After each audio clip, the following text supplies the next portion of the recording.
Isaac de Casaubon, the ecclesiastical scholar, quoted in Taylor's Diegesis, page 44, as well as in Gill's Hebrew and Christian Records, volume 2, page 19, and writes, "It mightily affects me to see how many there were in the early times of the church who considered it a capital exploit to lend to heavenly truth the help of their own inventions, in order that their new doctrine of Christianity might be more palpable, readily allowed by the wise among the Gentiles.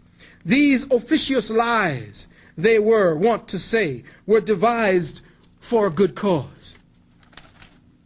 Again, from Taylor's Syntagma, page 52, he quotes the Orthodox Christian scholar and Englishman Dr. P. Burnett from his thesis De Statu Mortuorum.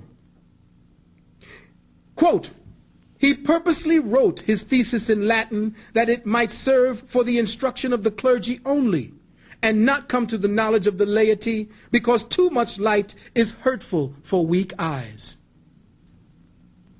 He not only justified but recommended the consummate hypocrisy of Christianity, and urged the clergy seriously to preach and maintain the doctrine of secrecy, the reality and the eternity of hell's torments, to maintain the fact that there was a hell when there was not, even though they themselves should believe of no such thing in kind. This bullshit can be read by the work of Eusebius himself, and I wrote the word bullshit there.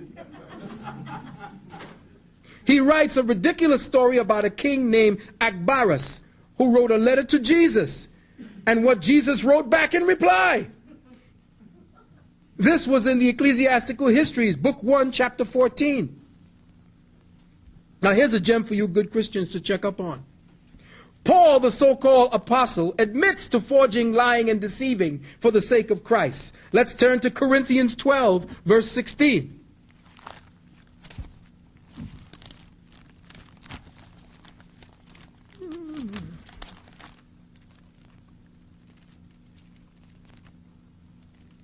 Talk amongst yourselves. "And be spent with you, though the more abundantly I love you, the less I be loved." 16.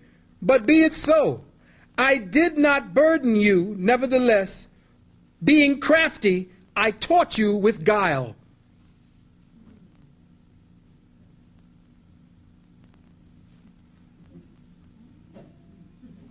Oh! It's in your Bible. Oh, we ain't even got to the meat yet. 2 Corinthians. "But they not only lied, deceived, and committed forgery, the apostle fathers absolutely destroyed all evidence against them and their crimes. They destroyed all evidence of the bogusness of their religion. If there is anything that is certain about the church fathers and Christianity, is that they always seem to be afraid of too much light being shed upon them and their true history. And remember what your apostle John said in the 3rd chapter, verse 19 and 20. Let's read it out loud for all you good Christians to hear.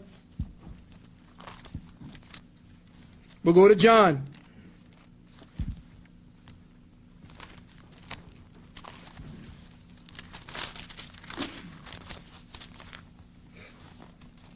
Verse 19 and 20, John chapter 3.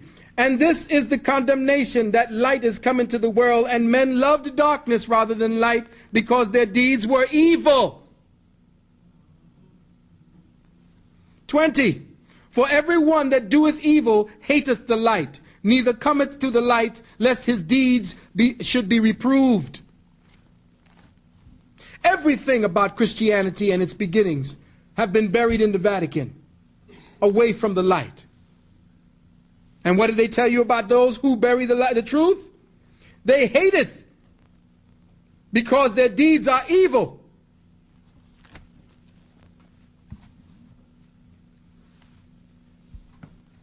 I myself, here and now, in all the subjects that I attempt to teach to you, ascribe wholeheartedly to John 3. That you got to come out into the light. Which reminds me that I know this tape goes down to different places because I get calls from all over the country about these brothers and their tapes. And there's some people down in Atlanta who's spreading some vicious gossip about me. And I want to put it out to them. I think I know who it is. Now, the gossip went by way of Chicago to New Jersey and then got to me. See, they don't know who I know. And they don't know that there's certain people that's very close to me that already know who I am and what I do. Now, I ain't never pretended to you that I was holier than thou, was I? Did I ever tell you that I walked on water? And that I was all this goody two-shoes? I've been a low-life motherfucker from the beginning, right? Yeah. But I told you it was real. I don't give a shit what you put in the tabloids, just spell my name right. But if you're going to put something in there that makes some sense. They had me having an orgy in Atlanta, in a hotel. Now, this orgy was supposed to have been going on, and the manager called the person who booked me in the hotel, said, don't want me back there again. Now, at the time, I was going with my lady, who was down there at the time, and all of you all know Sister Tassili. She and I were together for about 1.5 years, 2 years. That was it. Now, whoever it was that supposedly spread it up to Chicago. Chicago came my way. People were upset. So I'm just putting this out there to the brother or sister, and to both, who I think it is. If it's who I think it is, I'm expecting a phone call from people who going to tell you, and you going to call me. Now, the brother up in Chicago who was trying to spread it called me because I told him that I was going to put his name out there. But the brother called me. We had a nice little talk. We stopped the shit there. But you who started it, I want to hear from you too.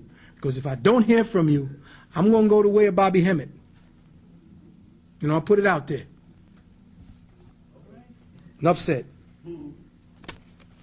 When the printing press was first invented, we read in Middleton's work called Letters from Rome, page 4, the following quote by the Catholic Cardinal Wolsey, W-O-L-S-E-Y, who foresaw what effects the invention of the printing press would have on Christianity at that time. And he said, if we do not, this is a quote, if we do not destroy this dangerous invention, it will one day destroy us. Dude must have did some heavy readings back then, because it damn sure is. The author T.W. Duane in his book, Bible Myths, and I will be quoting from Bible Myths copiously, because this book is the death knell. This was the spike. This was the wooden stake right in the heart of Christianity. He dropped all the information. This is from page 438. There can be no doubt from the evidence, quoted by Duane, found that had the objections of Porphyry, Heracles, Celsus, and other opponents of the Christian faith been permitted to come down to us, the plagiarism of the Christian scriptures from previously existing pagan documents in the specific charge they would have presented to us is the specific charge they would have presented to us. These works were ordered burned by the prudent piety of the Christian emperors, end quote. Porphyry, who existed between 205 and 270 AD, was a philosopher and a student of Plotinus. He was also a scholar who published a 15-volume work against Christianity. He wrote 15 volumes. Could you imagine? And back then, when you were writing, it was no printing press. You were writing by hand. This man took 15 volumes. Dr. Lardner, the theologian historian, writes, Porphyry's objections against Christianity were held in the greatest esteem with the Gentile people for a long time, and the Christians were not insensible of the importance of his work, as may be concluded from the several answers made to this work by Eusebius and others in great repute for learning. The Christian fathers had this great work destroyed, and all that has come down to us are only the portions quoted by others about the work. Celsus, who lived in the 2nd century AD, wrote a work entitled The True Word by Celsus. You need to go into your Catholic libraries. And he wrote it against Christianity. Doubt if you might find it there. You may find it in the Theosophy Lodge on 72nd Street. It too was destroyed by the Church Fathers. Any writings about Celsus would most likely be quoted from other people writing about Celsus. The chief source of knowledge about Celsus came from Origen, and the works written against it. Now, Origen was so screwed up. Let me tell you about what Christianity did and what they've been destroyed, what they didn't realize about Christianity. Origen was so completely out of his mind about Christianity, he had his wood cut off because he believed that his wood was leading him into sensual pleasures that were bedamned about it. He had the bad boy cut off because Christianity told him, and in the time when Christianity began to flower through the 1st, 2nd, and 3rd centuries, mortification became the order of the day. The filthier you are, the more mortified you became, the closer to God was the actual principle. That's what they told you. The filthier you were, the closer you were to God.